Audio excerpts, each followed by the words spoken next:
Okay, this is 6-gauge stranded copper. This is going to get tied to this ground rod I just pounded, so that'll ground the cabin here.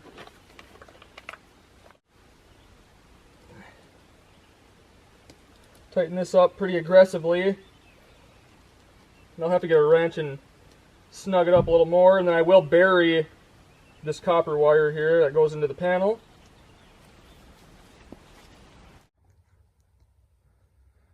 Alrighty guys, we're trenched in. This is where the solar panels are going to be sitting, is right here. South is this way. So it gets pretty good sunlight here, but we're going to thin these out maybe tomorrow. It shouldn't take too long. It looks really thick, but it's just a lot of little skinny trees. And nice thing about that is the firewood pile's right there. So we'll just drag them right on over and call it good. But once we have these down, we'll get full sunlight pretty much majority of the day. So be pretty happy with it. And like I said, with that inverter that we have, that charge controller inverter combo, it can be charged with the generator. So on cloudy days, or if we're not getting too much sunlight, I can just hook it to the generator and charge up the batteries in about an hour or so.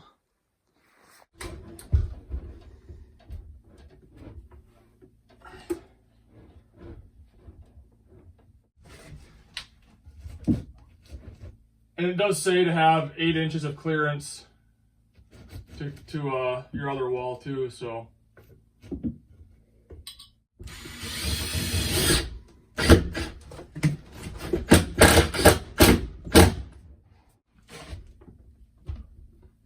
Alright, I guess.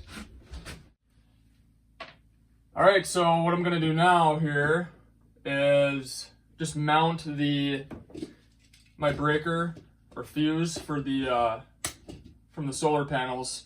So I'm gonna hook the positive to this here, and I'm doing my best to film. It's pretty hard to do it in here. It's a small space, but anyways, 30 amp fuse or breaker, and it'll come in like this, and then this will go up into my PV in on my all-in-one unit here.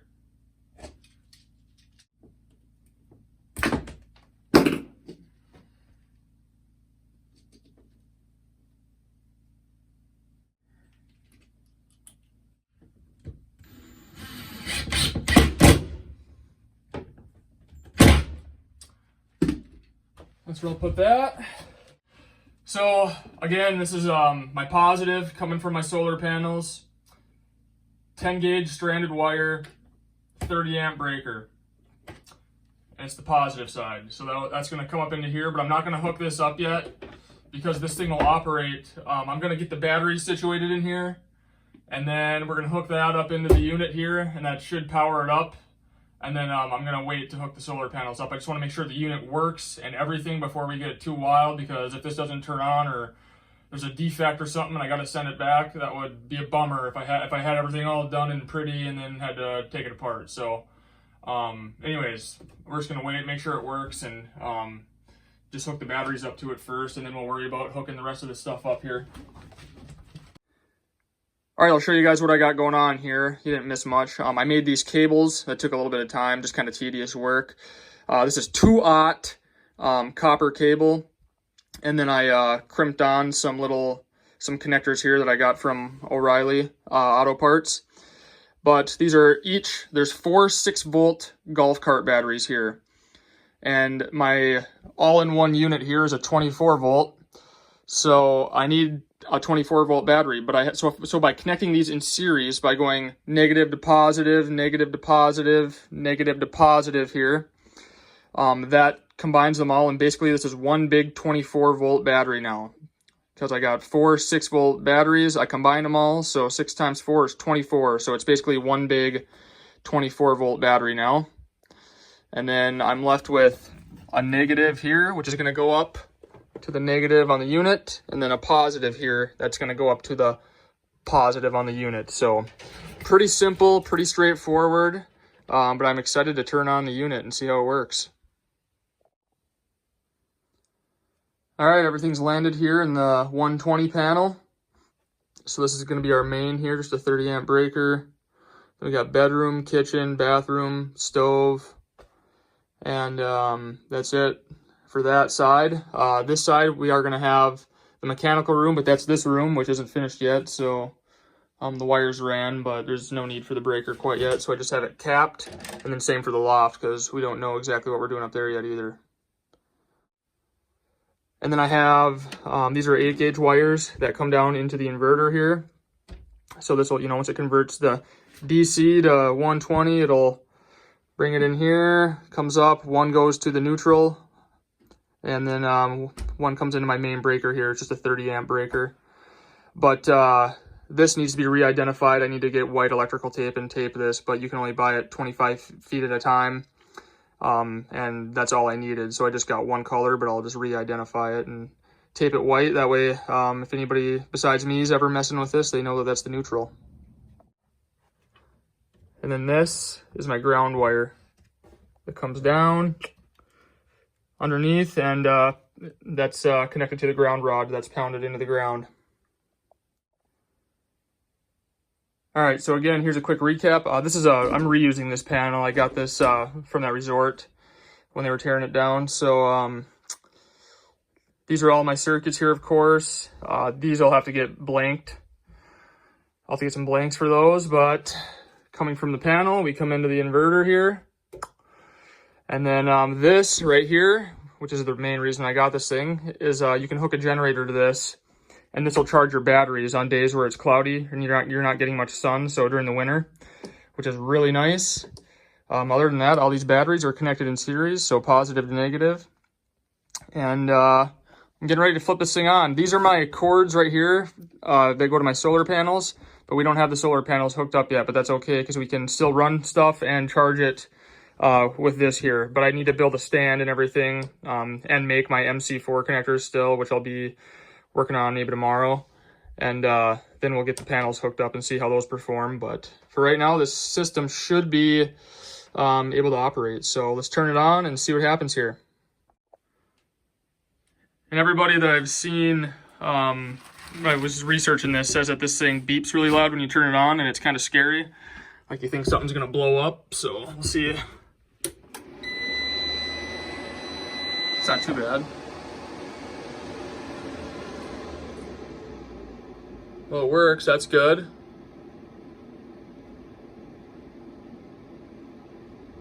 Nothing yet, maybe it's just gotta wait. I think the output should be 120.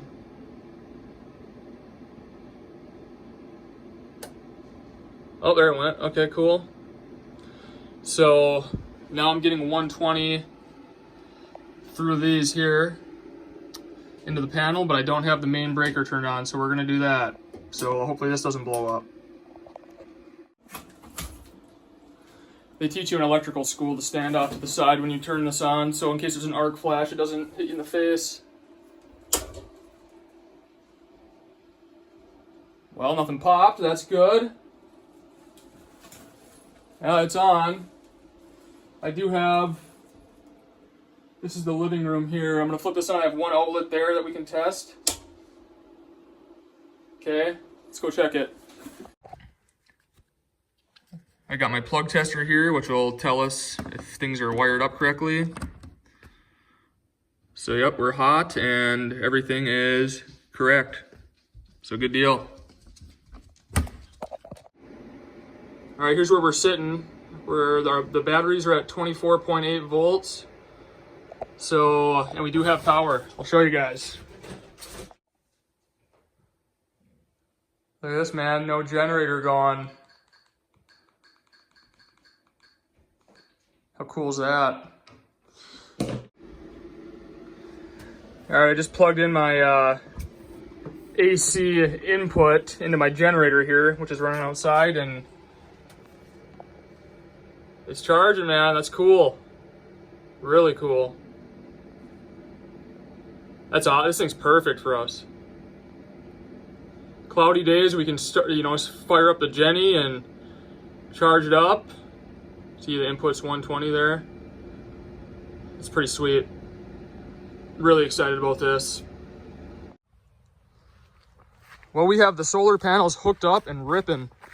Very easy to hook these up. It's not rocket science at all, but I just slapped together this quick little stand here. Just slapped it together real fast, but I do want to make one out of like PVC pipe. I've seen a lot of people do that. And then I'll have like 4-inch PVC pipe for the legs, so it'll kind of act as a sled so I can slide it around during the winter. And I left the wires pretty long so I can pull it forward, backwards, kind of all within this area, whatever I need to do. It's 11:30 right now, so you can see the sun is way up there. It's been getting good sun since about 10 o'clock, 9:30, 10 o'clock. I was, this south is that way, so when the sun's highest in the sky, it'll be like right in here, kind of over in here. I might end up taking some of these trees down. We're gonna see. I probably will anyways, but we'll open this up a little bit, so later at like 5, 6, 7 o'clock, we can catch a little more sun. But they're charging really good right now. And these just literally just snap together, and they're hooked up the same way as my batteries. So positive to negative, positive to negative, positive to negative. Each one of these is 100 watts. So 4 100 watt panels connected in series gives me one 400 watt panel.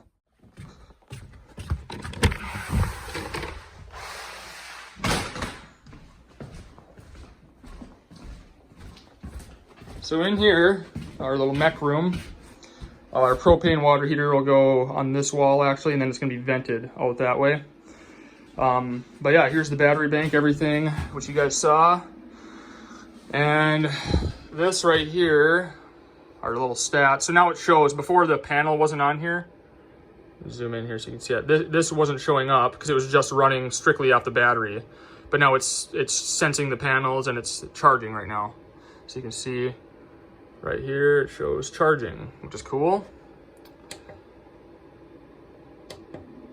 And then right now our batteries are at 26.1. I think fully charged is 26.8. And we ran it, last night and this morning. So, and the sun's not even all that high in the sky yet. So should charge it up to full, I would think, today. But with this 400 watt system, sorry about the clutter here. We've been kind of testing out appliances here. This thing draws a lot. This thing is like crazy. It draws a lot of power. It even bogs down the generator when it's running. But when this was going, when it starts up, because there's a little heating element in there that's got to heat up to heat the water up, that draws like 50% of the load. But once it's heated up and it's just on, then it's fine. So it's just the startup that draws a lot. So this is probably the biggest draw we're going to have on the system. And then we've been testing out, I got this little fridge that bear rolled over and clawed up. It still works. So that's cool. But this is running right now. You can see the bear paw mark in there. But yeah, I'm sure you can hear it running. So it's running this little fridge, no problem. And then, yeah, that's pretty much, like, we don't have much for big loads in here, So I have no doubt the system's gonna be good for us. And then, yeah, like I said, my favorite thing about this contraption is you can just charge it from the generator. So if the batteries are getting low and we're not getting much sun, then we can just hook it up to the generator. So that's awesome. Really happy with how this is working so far. I was going to show you with that fridge running. This is my load right here. So it's running right now and it's only at 60 watts. So it'll power that little fridge no problem. So it'll power a chest freezer just fine. And it's not like it's drawing that much all the time, because once a fridge doesn't run 24/7, once it gets up to temp, it'll shut off. And then when it needs to turn on to cool down again, then it'll kick on. So, but right now with it running, I just plugged it in. It's only drawing 60 watts. You can't beat that. That's pretty low wattage. So yeah, basically I'm just kind of tinkering around and plugging stuff in and seeing what, how much stuff this thing will run. But like I said, with the TV doesn't draw much. I think that draws about as much as the fridge, honestly. So that's fine, and we don't watch TV all that much. But yeah, I haven't tried the window AC unit yet. We might try to plug that in here in a bit. But other than that, I have no doubt this is going to run all of our lights and everything in here just fine. So that's awesome. We're going to chalk it up as a win. But yeah, I'm glad everything went smoothly. When you start ordering this stuff, you have a bunch of money invested into it, and it's not even hooked up yet. So you're just hoping that everything goes well. And solar is kind of a totally different ball game. 120 is, I know all that just fine, but Solar is kind of different. There's so many different ways you can hook it up, you know, in series, parallel series, different batteries to use, all that. And it just seems like the more and more research I did, the more confused I almost got, because everybody swears that this system is the way to go, that this is the way to go, that you should hook it up this way, you should use these batteries. So it's just like everybody kind of contradicts, you know, each other. So it's kind of hard to get accurate information, but I just kind of got down to the, you know, the simple part of it. That's why I went with this all-in-one unit here, just because, you know, you start getting a separate charge controller and a separate inverter and all this, then it just things kind of start looking messy, and you have a lot of wires going different places, and it's just more confusing, I think. So this is like everything does it for you, and then here's how simple the hookups are. It's really self-explanatory. You know what? Batteries go right in there, positive, negative, and then you can't see it right now, but this is AC out, so that goes to the panel, and then this is AC in, so if you want to charge it from the grid or with your generator, this is what you use here. So it's really easy to plug in, and then this is your PV in, which is your solar panels, so positive and negative, so really easy. And the nice thing about this thing too is there's like a little USB port here, so you can plug this into your computer and then monitor and change stuff from there if you want to. So I'm kind of happy I went with that, with the all-in-one unit. Really easy, and then yeah, the display screen is really nice. There's one thing I want to change here that I'm hoping somebody that's watching this can help me out with. You hold enter. I've been playing around with some of these. So there's a setting here. Whoops, wrong way. Yeah, mine's weird. The up is actually down and the down's actually up, so that's interesting. But oh, this right here, this is how you protect your batteries. So right now it'll allow them to get to 21 volts, which is way too low. I wanted at like 23.5 so it doesn't damage the batteries, but it doesn't let me. See, this is where you go to change it. It doesn't let me change it. And all the videos I've been watching, everybody else is able to change it right from here. So hopefully if I plug this into the computer, which I haven't tried yet, maybe I'm hoping I can change it from there. But it's weird that it lets me change every other thing on here, all the other programs, everything. This will work, but for whatever reason it won't let me change this, which is kind of annoying me. But that's the only complaint I have about this thing so far. But yeah, it's really nice to just monitor everything. And then this little thing here shows you how much of your total load you're using, which we're using less than 25%. We're hardly drawing anything. It's a 2,000 watt unit, and we're drawing 50, you know, we'll call it 60 watts right now, and that's because the fridge motor is running pretty hard. So lots more load, you know, that we could be using on this. So yeah, not bad. I'm happy with this. Oh yeah, and then this thing has a peak. It'll actually run 4,000 watts for like, I can't remember what it is, if it's like 10 seconds or 15 seconds. So if you have like a big motor that you're trying to run, you know, something that takes a big, you know, draws a lot of watts for a startup, it'll allow that to start up and get going for 10 seconds, which is more than enough for just about everything. So that's nice, because most things, it's the startup that draws a lot, but then once it's running, it'll kick down. So yeah, that's a nice feature as well. We're about 3 days in now with the solar system. I ran that little, we're not going to use that little fridge, but I've had it plugged in 24/7 for 2 full days now. It's ran it no problem whatsoever. So it'll run the chest freezer just fine, because chest freezers are more efficient than refrigerators. Because when you open up a refrigerator, all the cold air basically escapes. And then when you shut the door, it's got to restart and cool everything down. But with a chest freezer, you know, cold air sinks. So when you open up a chest freezer, it doesn't necessarily all escape all the time. So, and plus the chest freezer will keep your food, even with it off, it'll keep your food frozen for, you know, a couple days at least. So that's nice. So it'll run the chest freezer no problem. So Cierra and I are really getting set up out here. It's been a long time since we've had, you know, like the amenities of home, right? Like being able to just plug in cords without having to start a generator up. Not that that's a huge deal, but it's a little more convenient. And yeah, it's working really well, so I'm a big fan so far. But I'm actually getting ready to head to the log cabin today. So a lot of you guys have been asking about that. I'm going to go spend a couple nights there. And then there's a Boundary Waters access point that's about 6 miles from the log cabin that I have not ever been to for whatever reason, and it's right out my front door. I mean, I could honestly probably hike to it.